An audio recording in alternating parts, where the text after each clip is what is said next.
Endi inson dunyoda yashar ekan, albatta ustiga bir musibatlar keladi, qiyinchiliklar, mashaqqatlar. Mana shunday holatda inson o'zini yo'qotib qo'yadi, iztirobga tushadi, dovdirab qoladi. Mana shunday holda nima ish qilish kerakligini bilmay qoladi. Ammo mo'min mana shunday holatda Robbisi tomonidan yuboriladigan sakinatga ega bo'ladi, u xotirjam bo'ladi.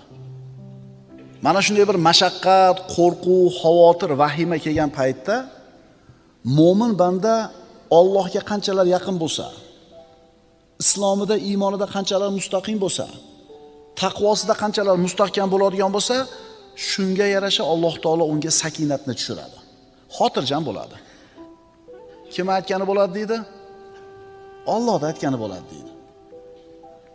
Hammani boshini qo'tirib qo'ygan, hayron qoldirgan, aqllarni qulflab qo'yadigan balolar, musibatlar kelganda Alloh o'zini mana shunday taqvoli mo'min bandasini qalbiga sakinatni tushiradi.